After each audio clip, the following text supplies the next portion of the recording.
बहुत पहले खड़गपुर नाम के राज्य में दयावान नाम का एक मछुआरा रहता था। वो हर रोज समंदर में जाके मछली पकड़ के फिर उन्हें बेचकर अपना जीवन व्यतीत करता था। एक दिन वो समंदर में जाकर मछली पकड़ रहा था। उसने जाल फेंका और जब जाल खींचने लगा तो उसे वो भारी लगा। उसने पूरा जोर लगाकर जाल को खींचा तो उसे जाल में एक जलकन्या दिखाई दी। उसके पूरे शरीर पर घाव थे। उसे देख दयावान अचरज में पड़ा और उसे बहुत दुख भी हुआ। हे जलकन्या, क्षमा करना, मैंने जानबूझ के तुम्हें इस जाल में नहीं फंसाया है। तुम गलती से इस जाल में फंस गई हो। मैं अभी तुम्हारा इलाज करता हूँ और तुम्हें समुद्र में वापस भेजता हूँ। नहीं नहीं, इसमें तुम्हारी कोई गलती नहीं है। मैं जलदेव के शाप के कारण अपनी सारी शक्तियाँ खोकर समुद्र में शार्क मछली के हाथों फंस गई हूँ। अगर तुम मुझे वापस समुद्र में भेजोगे तो शार्क मछली मुझे मार डालेगी और बिना शक्ति के मैं अपनी सुरक्षा नहीं कर सकती। ओह, तो अब मैं क्या करूँ? तुम मुझे अपने साथ ले चलो, मुझे आश्रय दो। मैं तुम्हारा यह एहसान कभी नहीं भूलूंगी।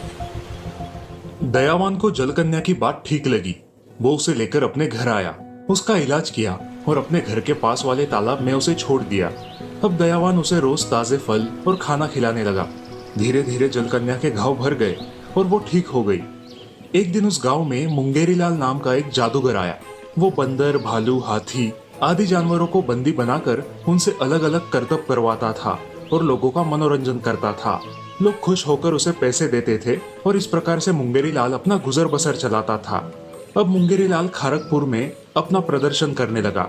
कुत्ते से साइकिल चलाई, बंदर से गुलाटी लगवाई और लोगों का मनोरंजन किया। इस तरह अपना प्रदर्शन खत्म होते ही अपना काबिला और सामान लेके मुंगेरी लाल दूसरे गांव जाने लगा। रास्ते में उसे प्यास लगी, इसलिए वो दयावान के खेत के पास गया। वहां उसने तालाब में तैरने वाली जलकन्या को देखा और वो हक्का बक्का रह गया। तभी दयावान वहां आया और जलकन्या के साथ बात करने लगा। ये देख जादूगर मुंगेरी लाल का शातिर दिमाग तेजी से दौड़ने लगा। ओह, ये जलकन्या तो बड़ी काम की चीज है मेरे लिए। मैंने तो अब तक सिर्फ कहानियों में ही सुना था कि जलकन्याएं होती है, लेकिन आज पहली बार देख भी रहा हूँ। शायद दुनिया में किसी ने जलकन्या को देखा नहीं होगा। अगर मैं इस जलकन्या को चुरा लूं और इसका प्रदर्शन करूं तो लोग पागलों की तरह टूट पड़ेंगे और पैसों की बारिश होगी तो मैं मालामाल हो जाऊंगा। दयावान के वहां से निकलने के बाद मुंगेरी लाल तालाब के पास पहुंचा और जलकन्या को पुकारने लगा। हे जलपरी, कहाँ हो तुम?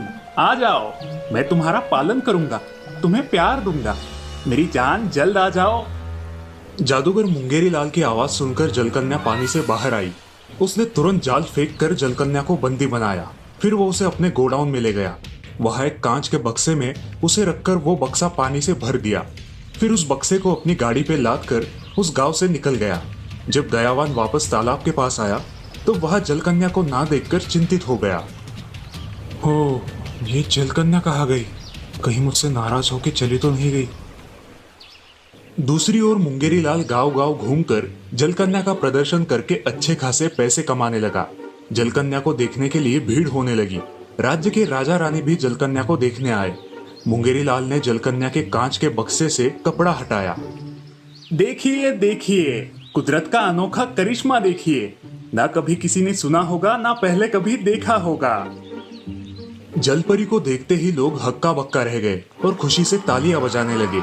जादूगर मुंगेरी लाल बहुत पैसे कमाने लगा। जलकन्या ने अपनी आजादी के लिए उसे बहुत बार मिन्नतें की, लेकिन मुंगेरी लाल उसे अनदेखा करता रहा।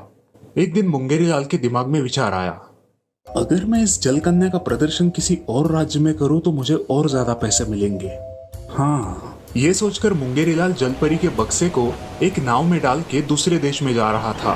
तभी समंदर में बड़ा तूफान आया और मुंगेरी लाल की कश्ती पानी में डूबने लगी। ये सब देखकर मुंगेरी लाल डर गया और जोर जोर से चिल्लाने लगा। आखिर उसकी कश्ती पानी में डूब ही गई। तब जलकन्या का कांच का बक्सा समुंदर के एक बड़े पत्थर पे जाके गिरा और टूट गया। जलकन्या आजाद हो गई। वो तैरती हुई ऊपर की तरफ आने लगी। तभी उसने डूबते हुए मुंगेरी लाल को देखा और तुरंत वहां पहुंचकर उसे बड़े परिश्रम से पानी से बाहर खींच लाई। जब मुंगेरी लाल को होश आया तब उसे अपनी गलती का एहसास हो गया और उसने जलकन्या से माफी मांगी। हे जलकन्या, मुझे क्षमा कर दो। मैंने तुम्हारे साथ बहुत बुरा सलूक किया है, फिर भी तुमने मेरी जान बचाई। मैं तुम्हारे लिए कुछ करना चाहता हूँ। मुंगेरीलाल तुरंत जलकन्या को दयावान के पास ले गया। दयावान, मैंने तुम्हारी जलकन्या को चुराया था, मुझे माफ कर दो। और ये सारे पैसे जो जलकन्या का प्रदर्शन करके मुझे मिले थे, ये भी तुम रख लो। जादूगर मुंगेरीलाल वहां से चला गया। जलकन्या कुछ और दिनों के लिए दयावान के तालाब में खुशी से रही। कुछ दिन बाद उसे उसकी सारी शक्तियां वापस मिल गई। उसने दयावान को बहुत सारा धन, सोना, चांदी आदि दिया और वापस अपने समुंदर के देश चली गई।